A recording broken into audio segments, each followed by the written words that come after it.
નમસ્કાર વિદ્યાર્થી મિત્રો, હું જસાણી સર આપ સર્વનું જસાણી એજ્યુકેશનમાં હાર્દિક સ્વાગત કરું છું.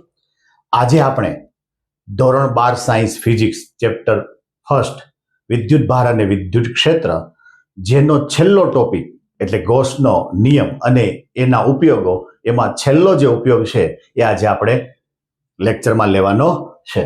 તો થોડું આગળ તરફ જઈએ તો આપણી પાસે ગોસનો નિયમ આવો ક્યાંક હતો કે flux is equal to sigma Q upon epsilon 0.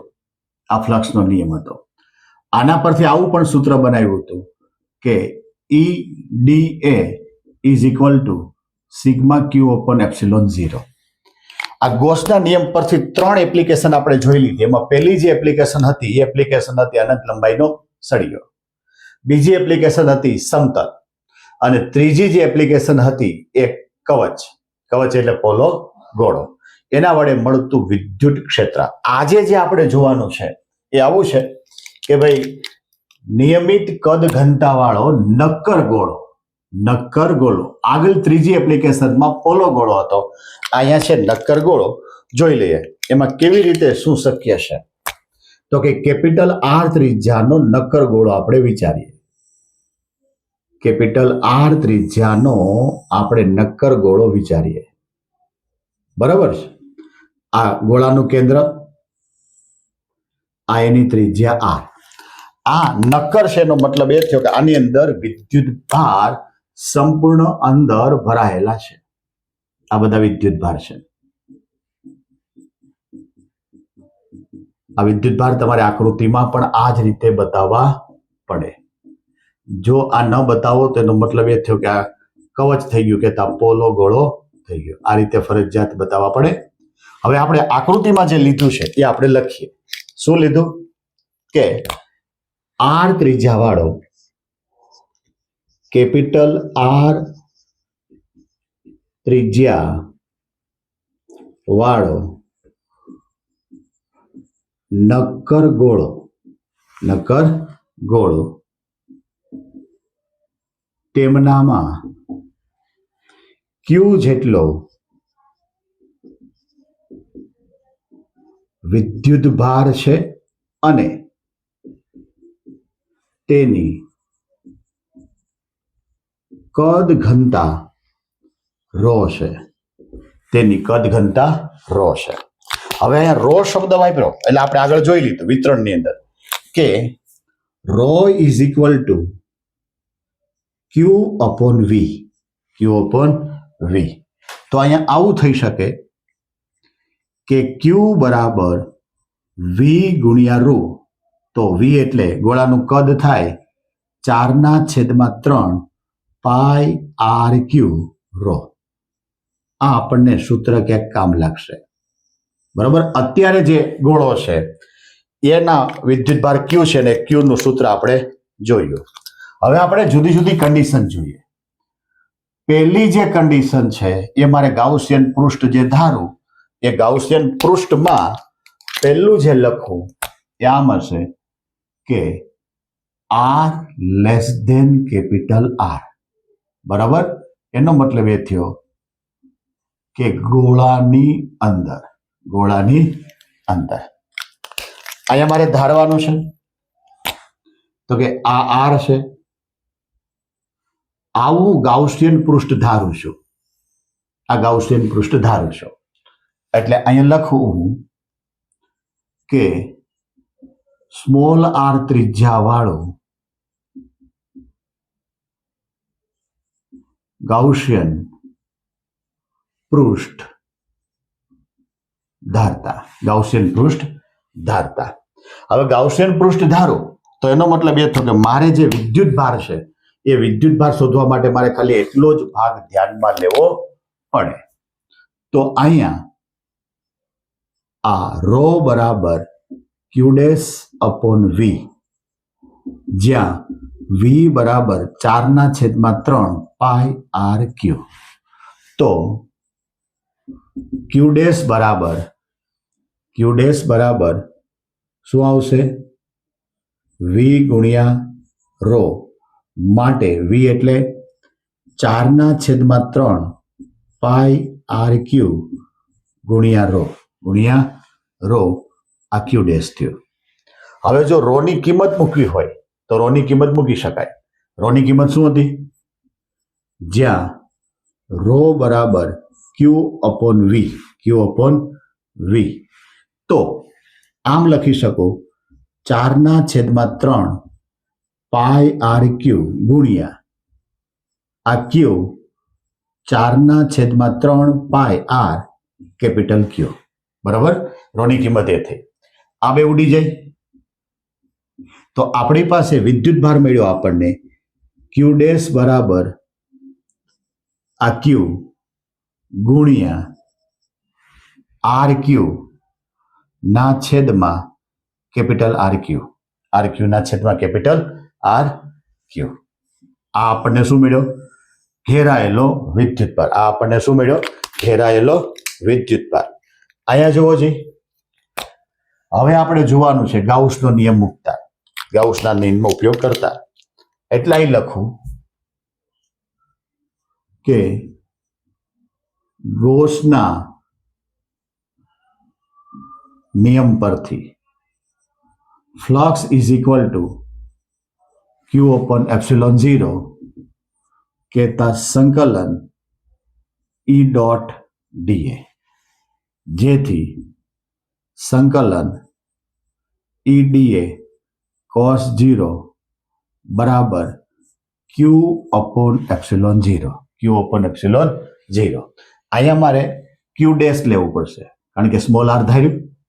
હવે અહીંયા જુઓ જી, આ વિદ્યુત ક્ષેત્ર ઈ, આ સંકલન ડી એ બરાબર આ 1/ε0 ગુણ્યા ક્યુ ડેશ. ક્યુ ડેશની કિંમત છે મારી પાસે કે ક્યુ ગુણ્યા આર ક્યુ છેદમાં સ્મોલ આર ક્યુ. હવે અહીંયા જે છે ક્ષેત્રફળ છે કે જ્યાં સંકલન ડી એ બરાબર 4 પાઈ આર સ્ક્વેર. હવે અહીંયા ખાસ એ જોવાનું છે કે આ જે ઘેરાયેલો વિદ્યુત ભાર છે એ જ આપણે ધ્યાનમાં લેવાનો છે. જો હું કિંમત મૂકું તો ઈ 4 પાઈ આર સ્ક્વેર બરાબર 1/ε0 ક્યુ ગુણ્યા R q small r q. આ ઉડી જશે. આને હું છેદમાં લઈ લઉં તો ઈ બરાબર 1/4 પાઈ એપ્સિલોન 0 આ q small r upon capital R. જો હું ક્યુ ની કિંમત મૂકું તો અહીંયા થઈ ગયું કે, એટલો જે ભાગ છે તમારો કે થયો, કે આર અપોન આર ક્યુ. કે અને આર જોવો જે અચળ થઈ ગયા તો સીધું થઈ ગયું કે ઈ ચલે છે સ્મોલ અપોન આર. આ આપણા નક્કર ગોળાનો પહેલો ભાગ થયો. કે પહેલા ભાગની અંદર મેં શું કર્યું તો કે આર ત્રિજ્યા કેવી છે? કેપિટલ આર કરતા નાની છે એવો મેં ગોળો ધાર્યો. તો એના માટેનો મારે વિદ્યુત ભાર અલગથી શોધવો પડે. માટે રો બરાબર ક્યુ ડેશ અપોન વી. અહીંયા વી એટલે જે ધારેલો ગોળો છે એનું સૂત્ર મૂકવાનું છે. અહીંયા રો આવ્યું, રોનું કિંમત મૂકી. રોની કિંમત અહીંયા આપણે મેળવી લીધી. શું છે રોની કિંમત? ક્યુ અપોન વી. એ મેં કિંમત મૂકતા મને ક્યુ ડેશ કહેતા ઘેરાયેલો વિદ્યુત ભાર ક્યુ ડેશ બરાબર ક્યુ ગુણ્યા small r q upon capital R q. ગાઉસનો નિયમ, એ ગાઉસના નિયમ પરથી આ સૂત્ર મળ્યું. એમાં મેં ક્ષેત્રફળ, ખાસ અહીં ધ્યાન રાખવાનું કે આ જે ક્ષેત્રફળ છે એ સ્મોલ આર વાળું આવે. સામે આર ઉડી ગયા અને આ બાજુ મેં 4 પાઈને મોકલા એટલે આ કિંમત કે ની બની ગઈ. માટે વિદ્યુત ક્ષેત્રનું સૂત્ર બન્યું ઈ બરાબર કે આર અપોન આર ક્યુ. એમાં કે અને આર કેવો છે? અચળ. તો આર ના સમપ્રમાણમાં વિદ્યુત ક્ષેત્ર હોય. જો વિદ્યુત ક્ષેત્ર વધે તો આર વધે તો વિદ્યુત ક્ષેત્ર વધે અને આર ઘટે તો વિદ્યુત ક્ષેત્ર ઘટે. લખી લો. નક્કર ગોળાનો બીજો ભાગ એમાં પણ આપણે આર ત્રિજ્યાનું ગાઉસિયન પૃષ્ઠ ધારીએ પણ એ કેપિટલ આર કરતા મોટું છે. એટલે એને પણ હું આર જ કહી દઉં તો આવી રીતે હું ધારણા કરી શકું. આવું ગાઉસિયન પૃષ્ઠ ધારું છું. આ ગાઉસિયન પૃષ્ઠ ધારું. અહીંયા કન્ડિશન આવશે કે સ્મોલ આર ત્રિજ્યાવાળું સ્મોલ આર ત્રિજ્યાવાળું ગાઉસિયન પૃષ્ઠ ધારતા. હવે અહીંયા જે કઈ વિદ્યુત ભાર છે એ કેપિટલ આર નો છે. અહીંયા જે કઈ વિદ્યુત ભાર છે એ કેપિટલ આર નો છે. તો એનો મતલબ એ થયો કે અહીંયા વિદ્યુત ભાર સ્મોલ ક્યુ બરાબર 4/3 pi capital R q into rho. હવે અહીં ગાઉસનો નિયમ લાગુ કરતા શું શક્ય બને? તો કે ગૌસના નિયમ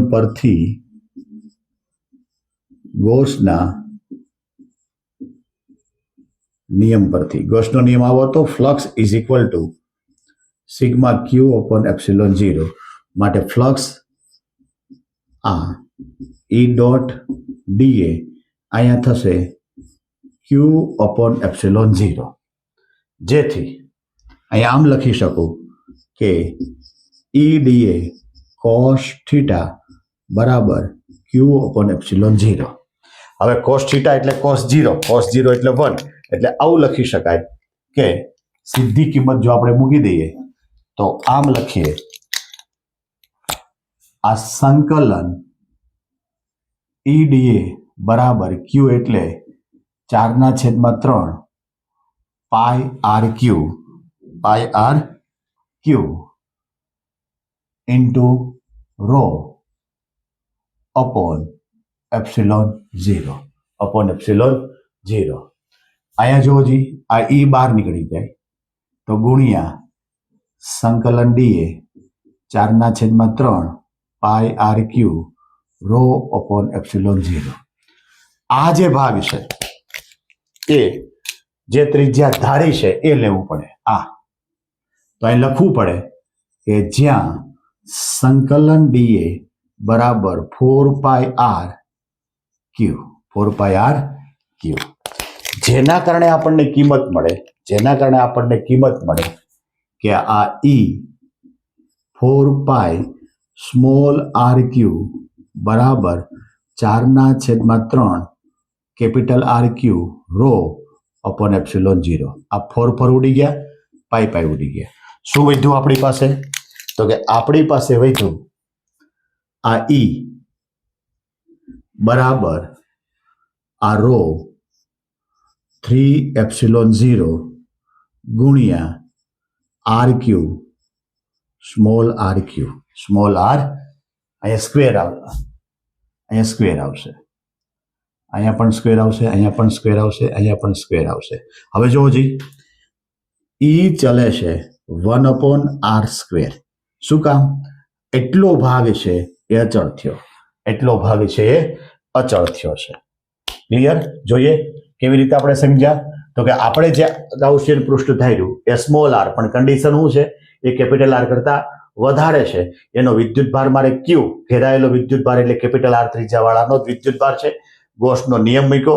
ગૌસના નિયમ પરથી આપણને જે ક્ષેત્રફળ છે એમાં ખાસ ધ્યાન રાખવાનું કે આ ક્ષેત્રફળ એટલે 4πr². કિંમત મૂકતા મને સૂત્ર મળ્યું ઈ બરાબર રો આર ક્યુ ના છેદમાં 3 એપ્સિલોન 0 ગુણ્યા 1/r². માટે ઈ ચલે છે 1/r². ક્લિયર? લખી નાખો. આનો ત્રીજો જે ભાગ છે એ સપાટી પર છે. નક્કર ગોળાની સપાટી પર. એનો મતલબ એ થયો કે small r is equal to capital R. તો આપણી પાસે જે વિદ્યુત ક્ષેત્રનું સૂત્ર છે શું હતું? તો કે ઈ બરાબર આ કે આર અપોન આર ક્યુ. તો આની અંદર જો તમે કિંમત મૂકો તો કે કેપિટલ આર ક્યુ, તો અહીંયા આવશે કે અપોન આર ક્યુ. કેતા સપાટી આગળ મહત્તમ હશે. 3 ઘટના આપણે ફરીથી જોઈ લઈએ કે પહેલું છે ગોળાની અંદર. ટૂંકમાં લખીએ આપણે આ પહેલી કન્ડિશન ગોળાની અંદર. તો ઈ ચલે છે 1/r. ઈ ચલે છે 1/r. એનો મતલબ એ થયો કેન્દ્રથી સપાટી સુધી ઈ વધે. બીજું જે છે એ ગોળાની બહાર. આના માટેની કન્ડિશન લેસ ધેન આર હતી, આના માટેની કન્ડિશન ગ્રેટર ધેન આર છે. તો ઈ આવું બન્યું, ઈ ચલે છે 1/r². કેતા સપાટીથી દૂર ઈ ઘટે. ત્રીજું હતું ગોળાની સપાટી પર આર બરાબર કેપિટલ આર. બરાબર.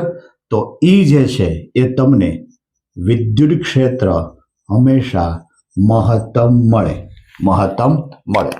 સાથે સાથે આપણે આનો ગ્રાફ પણ જોઈ લઈએ.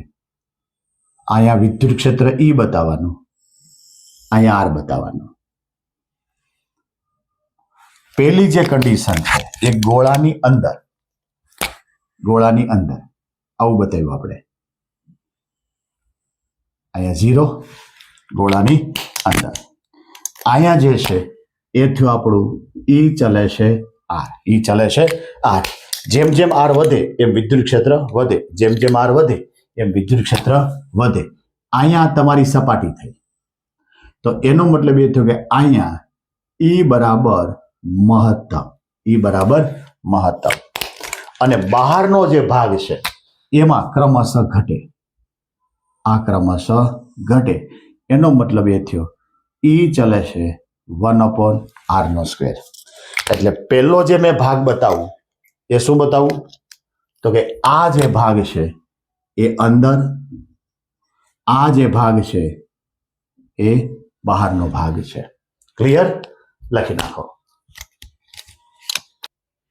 સ્વાધ્યાયનો 21મો દાખલો કે 2.4 મીટરનો વ્યાસ, આ 2.4 મીટરનો વ્યાસ ધરાવતા એક સમાન વિદ્યુત ભારિત ગોળા પર વિદ્યુત ભારની પૃષ્ઠ ઘનતા એટલે સિગ્મા 80 માઇક્રોકુલમ પર મીટર સ્ક્વેર છે.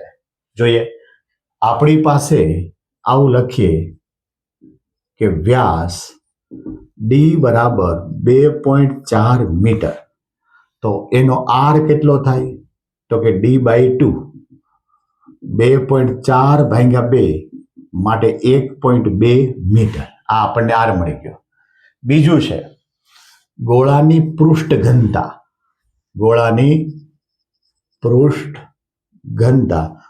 ઘનતાને કહેતા હતા સિગ્મા આપણને આપ્યું છે 80 માઇક્રોકુલમ પર મીટર સ્ક્વેર. હવે મારે માઇક્રોને દૂર કરવું પડે એટલે 80 ગુણ્યા 10⁻⁶ કુલમ પર મીટર સ્ક્વેર. હવે આ બે જે રકમ છે એ મને રકમની અંદર ડેટા મળે છે. એક આર નો ડેટા અને એક આ સિગ્માનો ડેટા. મારે પહેલું જે શોધવું છે એ આ છે.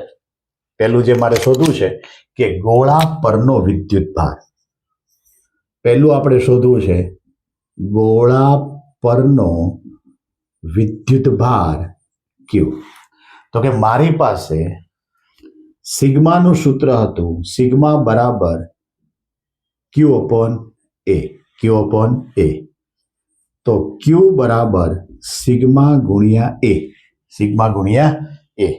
જ્યાં એ એટલે ક્ષેત્રફળ. હવે ક્ષેત્રફળ શું થશે તો કે 4πr નો સ્ક્વેર. ક્ષેત્રફળ શું થશે πr નો સ્ક્વેર. તો જોવો જી, અહીંયા આ ક્યુ બરાબર સિગ્મા ગુણ્યા અહીં ગોળો છે, ગોળો એટલે થશે 4πr². હવે સિગ્માની કિંમત મારી પાસે કેટલી છે તો કે 80 ગુણ્યા 10⁻⁶. આ 4 ગુણ્યા 3.14 ગુણ્યા આર કેટલો છે 1.2 મીટરનો સ્ક્વેર. 2 મીટરનો સ્ક્વેર. 80 ગુણ્યા 10⁻⁶ ગુણ્યા 4 ગુણ્યા 3.14 ગુણ્યા 1.2 માટેનો આન્સર થાય 1.45 ગુણ્યા 10⁻³ કુલમ એટલો આન્સર થાય. કેલ્ક્યુલેશન તમારે કરવાનું. મારી પાસે તો કેલ્ક્યુલેશન તૈયાર છે. બરાબર, આ આપણને ક્યુ મળ્યો. હવે આમાંનામાં એનો બીજો વિભાગ છે એ જોઈએ. બીજો વિભાગ છે એ જોઈએ. બીજો વિભાગ શું છે? તો કે મારે શોધવાનું છે ફ્લક્સ. ગોળાની સપાટીમાંથી બહાર આવતું ફ્લક્સ. ફ્લક્સ એટલે ફાઈ કેટલું હોય? તો કે એ પણ આપણી પાસે નિયમ હતો. શું હતો નિયમ? તો કે flux is equal to q upon epsilon 0. ક્યુ એટલે કેટલા? 1.45 ગુણ્યા 10⁻³ અને એપ્સિલોન 0 ની કિંમત આપી હશે. ન આપી હોય તો આપણે યાદ રાખવાનું કે 8.85 ગુણ્યા 10⁻12. આનો જે જવાબ છે એ થાય 1.64. કેટલો થશે? 1.64. Flux is equal two